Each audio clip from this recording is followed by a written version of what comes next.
Sound take 7 action. Saeed Asim Waqar 2014 से पहले lynching नहीं सुना? रुक तेरे को बताते तेरी। पहले तो एक लाइन और बोल दूं आपके लिए, आप पत्रकार हैं, खुद ही में अपने में आप एक तरमीम कर लीजिएगा, बदलाव। आप ये भूल गए कि 1992 में महाराष्ट्र में, बॉम्बे में मुसलमानों को गाड़ी में जिंदा जलाया गया, ये भी लिंचिंग थी। आपने सिर्फ हिंदुओं का जिक्र किया। अभी मजा आएगा ना भिड़ो। वीडियो पर क्लिक करने के लिए आप सबको तहे दिल से शुक्रिया। स्वागत है आप सभी को मेरी चैनल आपकी आवाज 24 पर।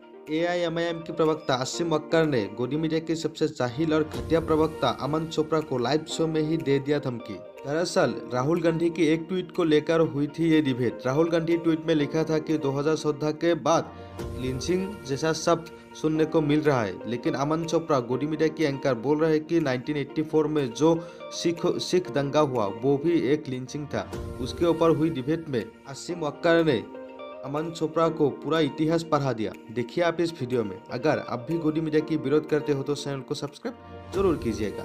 अब आगे वीडियो।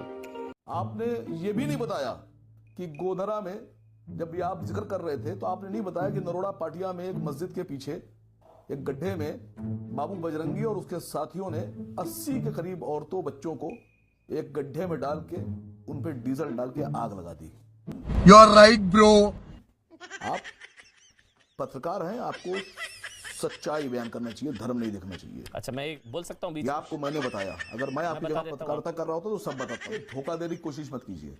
अभी आपको यह भी बताना पड़ेगा 84 में जब सिखों का नरसंहार किया गया, हमारे सिख भाइयों को उनकी पगड़ियों में बांधकर जिंदा जलाया गया, उस वक्त चाहे वो अमन चोपड़ा आपके रिश्तेदार हो, चाहे गौरव भाटिया के रिश्तेदार हो, चाहे राहुल गांधी के रिश्तेदार हो, ये नरसंहार कर रहे थे।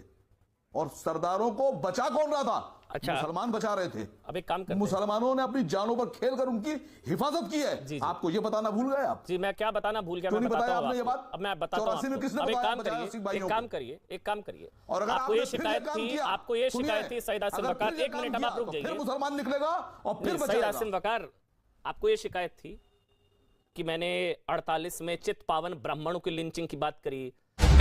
बोलने दे, तकलीफ हुआ है बेचारे को। बोल। हाँ, मुझे आप बता सकते हैं, क्योंकि आपका एक चश्मा इसलिए उतारना जरूरी है। आप मुझे बताइए, अगर एक भी नाम आपको पता है हिंदू भाई की जो लिंचिंग हुई थी, एक भी नाम अगर आप मुझे आज बता सकते हैं, अगर आपको याद हो। आपको अभी 10 नाम आपने मुझे बता दिए मुसलमान भाइयों के जो कि गलत हुए। आप मुझे एक नाम बताइए किसी हिंदू भाई की किसकी लिंचिंग हुई। चंदन गुप्ता की हुई। खत्म, bye bye, tata, goodbye, गया। हम लोग मजलूमों के साथ हैं।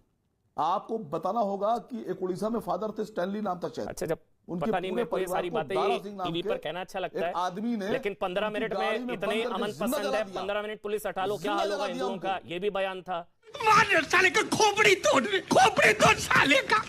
15 मिनट पुलिस हटा लो, हिंदुओं का क्या बयान होगा? वो कौन सी लिंचिंग की तरफ इशारा कर रहे थे? नहीं, अब आप फिर बताइए ना, फिर वो क्या था? फिर 15 मिनट पुलिस हटा लो, तब क्या होगी? वो लिंचिंग के लिए अब इतनी देर आप बोले ना, अब आप इतनी देर आप ही बोले ना, मैं भी बोलता हूँ। 15 मिनट पुलिस हटा लो, क्या हाल होगा? नंबर 1, हैदराबाद में IS के आतंकियों को पकड़ा गया था, उनको लीगल एड आप लोगों ने दी थी। हैदराबाद में मैं बताता हूँ, IS के आतंकियों को पकड़ा गया था, कानूनी मदद दी थी आप लोगों ने। आप कहाँ थे ज्ञानी बाबा? दी थी नहीं दी थी। बाद में पुलिस ने गलती मानी। नहीं मानी थी कोई गलती। कौन सी गलती मानी थी? IS के आतंकी पकड़े गए थे, IS के आतंकी पकड़े गए थे, उनको कानूनी मदद दी थी। 15 मिनट पुलिस हटा लो, 15 मिनट पुलिस। नहीं, बात आतंकियों की है। आप भी दिमाग में डाल लीजिए, बात आतंकवादियों की है। बात जो आप नफरत फैला रहे हैं ना, नोटोरिय मतलब क्या करेंगे? क्या करेंगे? कमलेश तिवारी करेंगे मेरा? सर, ये तो टट्टी है ना। 15 मिनट में 15 मिनट पुलिस हटा दो, ये आलोगा मेरा लिस्ट में है। क्या करेंगे? धमकी दे रहे हैं सईद आसिम वकार, क्या करेंगे? धमकी दे रहे हैं, नोट कर रहे हैं, लिस्ट बन रही है। क्या बोल रहे हैं आप? नोट कर रहे हैं, लिस्ट बन रही है। नहीं, आपने क्या बोला? नोट कर रहे हैं, नोट कर रहे हैं। क्या नोट कर रहे हैं आप? हमारी कमेंट्री बंद कर दो, बैठ जाओ नीचे बैठ जाओ भैया। अरे बैठ जाओ, ऐसा कैसे? क्या नोट कर रहे हैं आप? दिल पे लग रही है, दिल पे लग रही है। आप दिल पे लग गई है, अचानक से नोट कर रहे हैं आप, लिस्ट बन रही है। खराब भारतीय रोहन गुप्ता, आप अच्छे भारतीय नहीं है। आप एक बार बोलिए ना, जो 56 जो जलाया गया हिंदुओं को, उनको भी इंसाफ मिलना चाहिए। एक बार बोलिए ना, आपने भी उनकी बात नहीं करी। इससे पहले भी बोला था, आपने सुना नहीं। नहीं, आपने अभी, हाँ बोलिए, एक बार बोलने दीजिए रोहन, उसके बाद आप जवाब दीजिएगा। जो लोग बोलिए 56-50 से ज्यादा जो जिंदा जलाया गया ट्रेन में, जिन्होंने जलाया उनको वो भी लिंचिंग, तो उनको भी सजा मिले। उनको बोल, अब आप बोलिए, बस हो गया, बस हो गया ना सईद हसन लखार, बस हो गया।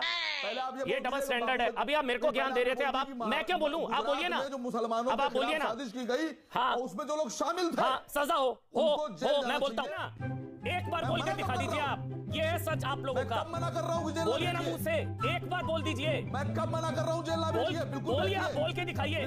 वाह बेटा, लगता है तुम गू खा के ही मानोगे। जो 50 से ज्यादा जो ट्रेन में जो जलाया गया वो गलत हुआ, बोलिए। मैं कह रहा हूं कि जो लोग भी उसमें शामिल थे उनको सजाए मौत दीजिए। मैं तुझे कह रहा हूं, रोहन गुप्ता, यही नैरेटिव है, यही नैरेटिव है। जब गोधरा, जब अच्छी बात बोली, आपको अच्छी लगी तो ऐसे थोड़ा मार दीजिए हाथ, आप थोड़ा सा मार दीजिए।